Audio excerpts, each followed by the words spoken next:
भारतीय न्याय संहिता 2023 के चैप्टर 4 में दुष्प्रेरण, आपराधिक षड्यंत्र और दुष्प्रेरण के विषय में बताया गया है, जिन्हें हम अबेटमेंट कहते हैं। इसमें कुल सेक्शन 45 से 62 तक का सेक्शन दिया गया है। चलिए स्टार्ट करते हैं। चैप्टर 4 बताता है अबेटमेंट के बारे में, उकसाना, भड़काना या मोटिवेट करना।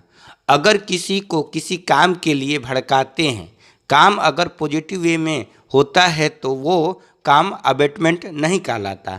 अगर वही काम निगेटिव वे में हम भड़काते हैं तो वो अबेटमेंट हो जाएगा। समझने के लिए एक उदाहरण लेते हैं। मैं आपको उकसा रहा हूँ या भड़का रहा हूँ या मोटिवेट कर रहा हूँ। एग्ज़ाम में 4 दिन है और आप अच्छे से पढ़ लो, जिससे कि आपके अच्छे नंबर आएंगे और भविष्य बन सके। तो यहाँ हम एक पॉजिटिव वे में बात आपसे कह रहे हैं, क्योंकि मैं एक पढ़ने के लिए आपको बोल रहा हूँ।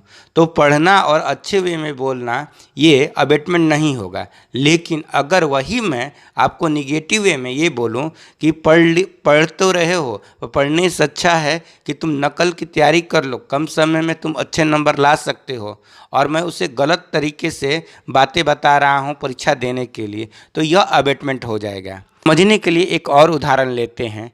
जैसे एक लड़की रोड पर जा रही है और मैं भी अपने दोस्त के साथ जा रहा हूँ, तो मैं देखते हुए बोल रहा हूँ, देखो ना वो कितनी अच्छी है और कितनी सुंदर लग रही है, वो तुम्हें बुला रही है, जाओ तुम उससे बातें करो।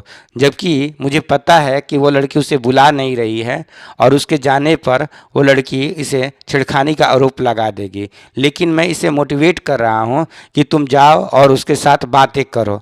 ऐसा करने पर लड़की छेड़खानी का आरोप लगा देती थी। तो यहाँ छेड़खानी का आरोप लगना ही अबेटमेंट कहलाता है। सेक्शन 45 अबेटमेंट को समझाने के लिए 3 बातें बताई गई है। पहला, किसी को काम करने में जो हम गलत तरीका से उसे उस्काते हैं तो वो अबेटमेंट कहलाता है, या षड्यंत्र में शामिल होना भी अबेटमेंट कहलाता है। दूसरा, किसी को किसी काम की जिम्मेवारी है और हम उसे लापरवाही करने के लिए उकसाते हैं तो यह एक अबेटमेंट है। समझने के लिए एक उदाहरण लेते हैं कि अगर कोई मित्र मेरा डॉक्टर है और वो किसी क्लिनिक में काम करता है और मैं उससे मिलने जाता हूँ और मैं उससे ये कहता हूँ कि हर मरीज को तुम ही इलाज करोगे, तुम आराम करो, तुम बैठो, मेरे से बातें करो। यहाँ पर मैं उसकी जिम्मेवारी के काम को मैं रोकता हूँ और उसे लापरवाही करने के लिए मैं उकसाता हूँ, उसे मोटिवेट करता हूँ, तो यह एक अबेटमेंट हो जाएगा। तीसरा, यदि किसी षड्यंत्र के अंदर, ओमिशन के अंदर में अगर हम हेल्प करेंगे तो वह भी अबेटमेंट कहलाएगा। सीधा से सिंपल बात यह है कि अगर किसी भी तरह के मामले में किसी की लापरवाही के लिए, किसी के षड्यंत्र के अंदर हम कोई भी तरह का, किसी भी तरह का अगर हम हेल्प करें या मदद करें या उसमें संलिंक हो तो वो चीज़ें अबेटमेंट कहलाएगी। सेक्शन 46 बताता है कि जो कोई भड़काता है या जो कोई व्यक्ति उकसाता है या चुगली करता है उसे हम अबेटर कहते हैं। बता दें, 45 में अबेटमेंट तथा 46 में अबेटर के बारे में बताया गया है। समझने के लिए हम पहला उदाहरण लेते हैं। एग्जाम के समय नकल करने के लिए जो व्यक्ति उसे मोटिवेट करता था उसे ही हम अबेटर कहते हैं। अबेटर को समझने के लिए 5 चीज़ें बताई गई है। पहला, यदि किसी व्यक्ति को काम करने में ओमिशन करता है, मतलब भड़काता है, तो वो अबेटर कहलाता है। दूसरा, यदि कोई व्यक्ति भड़काता है और वो भड़काने पर वो कोई और काम कर देता है तो उसे भी हम अबेटर ही कहते हैं। तीसरा, अगर वो व्यक्ति किसी को भड़काता है और वो व्यक्ति उसको नहीं करता है और सिर्फ हाँ हाँ करता रहता है और उसके कहने अनुसार कोई काम नहीं करता है, फिर भी भड़काने वाले व्यक्ति को हम अबेटर कहते हैं। चौथा, कि अगर कोई व्यक्ति ए को बी से भड़काता है, बी सी को भड़काता है, सी डी को भड़काता है, इस तरह से सब एक दूसरे को भड़काते हैं, तो ये पूरी चैन ही अबेटर कहलाती है। 5वें में बताया गया है कि यदि किसी व्यक्ति कोई षड्यंत्र में शामिल है फिर भी और वो षड्यंत्र के अनुसार काम नहीं करता है तो भी उसे हम अबेटर ही कहते हैं। आज के चैप्टर में अबेटमेंट और अबेटवर के बारे में अगर समझ गए तो सेक्शन नंबर 4 आप अच्छे से समझ जाएंगे। अब आते हैं हम लोग section number 47। Section number 47, Bharat से बाहर के अपराधों का भारत में दुष्प्रेरण। इसका मतलब ये होता है 47 ये बताता है कि अगर कोई व्यक्ति इंडिया का है और वो किसी दूसरे देश के साथ किसी प्रकार का षड्यंत्र करता है या उन्हें भड़काता है तो वो 47 के अंतर्गत लाइबल हो जाएगा। सेक्शन नंबर 48 बताता है कि भारत में अपराधों का भारत से बाहर दुष्प्रेरण। इसका मतलब ये होता है कि अगर कोई भारत से बाहर का देश भारत के लोगों को भड़काता है या उसके साथ किसी तरह का षड्यंत्र करता है तो वो 48 के तहत लाइबल हो जाएगा। अब हम सीखते हैं जो अबेटर है उसे किन किन बातों की सज़ा मिल सकती है। बता दें कि 6 तरह की बातें बताई गई है जो अबेटर की सज़ा दी जा सकती है। 49, 50, 51, 52, 53, 54 ये सभी सेक्शनों में अबेटर को बताया गया है कि वो किस किस बातों के लिए उसे सज़ा दी जा सकती है। सेक्शन नंबर 49 इसमें सेम के बारे में बताया गया है। मतलब कि अगर कोई व्यक्ति अगर किसी तरह का कोई भड़काता है और वो व्यक्ति सेम उसी तरीके का कार्य कर देता है तो जो सज़ा अबेटर को दी जाएगी या जो व्यक्ति ने किया है उसे दी जाएगी, दोनों की सज़ा सेम हो जाएगी। दूसरे में 50 नंबर में बताया गया है इंटेंशन के बारे में। बता दें कि अगर कोई व्यक्ति किसी को भड़काता है और उसका इंटेंशन कुछ और होता है और सामने वाले व्यक्ति ने जो कार्य किया उसका इंटेंशन कुछ और होता है तो यहाँ पर दोनों की सज़ा अलग अलग दी जाएगी। जैसे उदाहरण के लिए मैंने किसी व्यक्ति को मारने के लिए कहा और मेरा इंटेंशन ये था कि सिर्फ उसे धमका दे या थोड़ा सा उसे मार दें, लेकिन उस व्यक्ति ने उसे मारने के जगह पर उसकी हत्या ही कर देता है तो यहाँ पर जो सज़ा मिलेगी इंटेंशन अबेटर की जो इंटेंशन है उसके आधार पर उसको सज़ा दी जाएगी और जिसने जो क्राइम किया है उस आधार पर उसकी सज़ा दी जाएगी। Section number 51 same manner. बता दें कि अगर कोई किसी व्यक्ति को भड़काता है और वो व्यक्ति उस तरह का काम ना करके उससे मिलता जुलता काम करता है तो यहाँ पर जो अबेटर है उसकी जो इंटेंशन है उसके आधार पर ही उसे लाइबल माना जाएगा और उसकी सज़ा भी उसी के आधार पर उसे दी जाएगी। Section number 52 knowledge.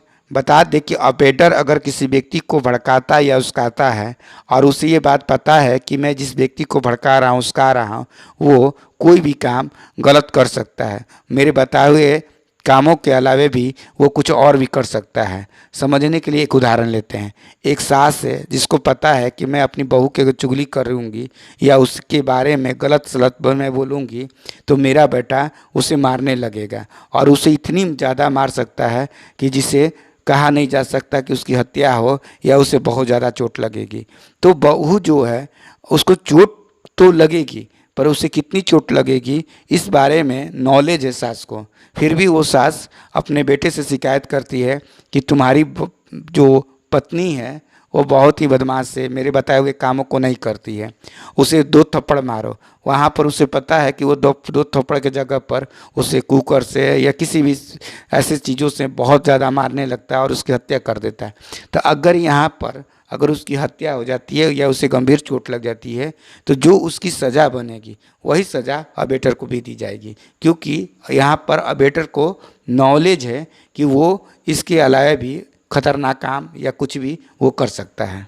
Section number 53 अगर कोई अबेटर किसी काम के लिए किसी दूसरे व्यक्ति को उस्काता है और वो व्यक्ति सेम के सेम उसी तरह काम कर देता है लेकिन वहाँ पर कोई इफ़ेक्ट हो जाता है, जैसे अगर उसने दूसरे व्यक्ति को भड़काया और वो व्यक्ति उसके आधार पर ही वो काम किया लेकिन कुछ दिनों के बाद उसके जो क्राइम किया है उसके आधार पर अगर कोई नया क्राइम बन जाता है तो यहाँ अबेटर भी लाइबल हो जाएगा। समझने के लिए एक उदाहरण लेते हैं।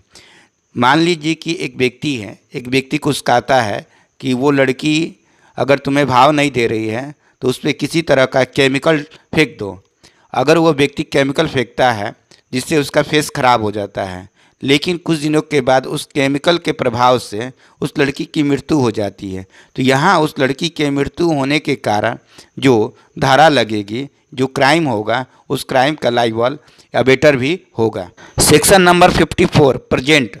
प्रेजेंट का मतलब होता है कि अगर कोई अबेटर उस जगह पर है जहां क्राइम हो रहा है और वहीं पर वो किसी को भड़का रहा है और भड़काने के दौरान जो क्राइम होता है और उस क्राइम के सीन के अंतर्गत जितने भी क्राइम होंगे तो उसमें अबेटर भी लाइबल हो जाएगा। समझने के लिए उदाहरण लेते हैं।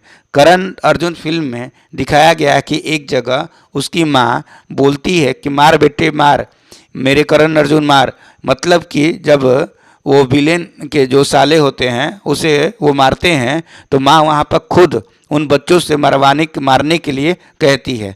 तो यहाँ पर मारने के दौरान अगर जो क्राइम बनेगा तो वहाँ पर उसकी माँ भी लाइबल हो जाएगी।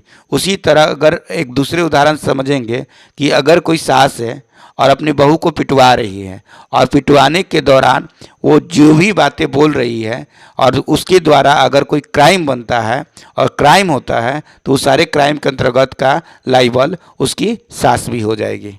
सेक्शन नंबर 55 और 56 अबेटर के पनिशमेंट के बारे में बताया गया है। बता दें कि अगर कोई अबेटर किसी व्यक्ति को भड़काता है और वो ऐसा क्राइम होता है जिसकी सज़ा डेथ या आजीवन कारावास है या जेल की सज़ा है तो ऐसे में सेक्शन 55 और 56 सज़ा के बारे में बताता है। बता दें कि अबेटर अगर किसी व्यक्ति को उस्काता है और वो ऐसा क्राइम होता है जिससे कि उसकी सज़ा मौत या आजीवन कारावास दिया जा सकता है, लेकिन वो जब किसी को उकसाता है और वो उस तरह का क्राइम नहीं कर पाता है और वो बच जाता है तो यहाँ पर जो अबेटर है उसको 2 प्रकार की सज़ा दी जा सकती है। बता दें कि अगर वो क्राइम मर्डर है या ऐसी कोई सज़ा है जिससे वो बच जाता है तो उसे 7 साल की सज़ा दी जाएगी। अगर वो हल्का फुल्का उससे नुकसान होता है या चोट लगती है तो यहाँ पर 14 साल की सज़ा दी जाएगी। अगर कोई पब्लिक सर्वेंट है और वो किसी को उकसाता है कि अगर जाओ किसी को मारो पीटो, मैं तुम्हारी FIR नहीं लिखूंगा, मैं तुम्हें सेल्फ डिफेंस से मैं तुम्हें बचा लूँगा, तो इस तरह से अगर वो क्राइम करता है, अगर किसी को अवेट करता है तो यहाँ पर उसकी जो सज़ा होगी वो आधी हो जाएगी। और ये पब्लिक सर्वेंट जो है वो एक पुलिस अधिकारी है। सेक्शन नंबर 57 बता दें कि 57 बताता है कि ऐसा कोई अबेटर किसी ऐसे व्यक्ति को जिसकी संख्या 10 या 10 से अधिक हो और वैसे लोगों को भड़काता है तो उसकी सज़ा 7 साल की हो जाएगी। जैसे कोई मंत्री किसी को भड़काता है कि जाओ ट्रेन फूंक दो या दंगे कर दो, तो ऐसे में अगर जिस तरह का क्राइम होता है और क्राइम के अनुसार जो उसकी सेक्शन होती है उस सेक्शन के आधार पर उनकी सज़ा दी जाती है तथा साथ ही साथ उसमें फाइन का भी प्रावधान दिया गया है। सेक्शन नंबर 58, 59 और 60 ये तीनों सेक्शन बताता है अपराध को छिपाने के बारे में, यानी डिजाइन को छिपाना या डिजाइन को छिपाने में अगर जो सेक्शन लगता है वो है 58, 59 और 60। बता दें कि अगर किसी व्यक्ति को ये पता है कि यहाँ क्राइम होने वाला है और वो जानबूझकर छिपाता है कि वो क्राइम हो जाए, तो ऐसे में अगर वो क्राइम हो जाता है तो वो क्राइम में 58, 59 और 60 लाइबल हो जाते हैं। बता दें कि अगर कोई ऐसी क्राइम है जैसे जिसमें डेथ की सज़ा हो या उम्र कैद की सज़ा हो तो ऐसे क्राइम में अगर वो व्यक्ति छिपाता है तो वो 58 के अंतर्गत हो जाएगा। अगर वो पब्लिक सर्वेंट है और वो छिपाता है तो 59 के अंतर्गत वो लाइबल हो जाएगा। अगर कोई ऐसा मैटर है जिससे चोरी है और वो चोरी के बारे में छिपाता है तो ऐसे में वो 60 के अंतर्गत लाइबल हो जाएगा। सेक्शन नंबर 61, 62 षड्यंत्र के बारे में बताया गया है। बता दें कि 2 या 2 से अधिक लोग किसी ऐसे काम को करने के लिए आपस में सहमति करते हैं और वो काम नहीं होता है तो वो समझने के लिए एक उदाहरण लेते हैं कि कुछ लोग बैंक लूटने के लिए आपस में सहमति होते हैं लेकिन वो प्लान फेल कर देता है। तो ऐसे में अगर क्राइम नहीं हुआ है फिर भी यह षड्यंत्र हुआ है तो वो 68 के अंतर्गत लाइबल होंगे। बता दें कि 62 के अंतर्गत बताया गया है कि अगर कोई क्राइम होता है और षड्यंत्र के अंतर्गत होता है और उसकी सज़ा दी गई है तो वो सज़ा के अंतर्गत उनको सज़ा दी जाएगी, लेकिन अगर किसी में सज़ा नहीं दी गई है तो फिर भी वो 62 के अंतर्गत उन्हें सज़ा दी जाएगी। आज हम लोगों ने भारतीय न्याय संहिता 2023 के चैप्टर 4, जिसे अबेटमेंट कहा जाता है, उसके सेक्शन 45 से 62 तक के सेक्शन को हम लोगों ने समझा। उम्मीद है आपको ये चैप्टर अच्छे से समझ में आ गई होगी। जय हिंद, जय भारत।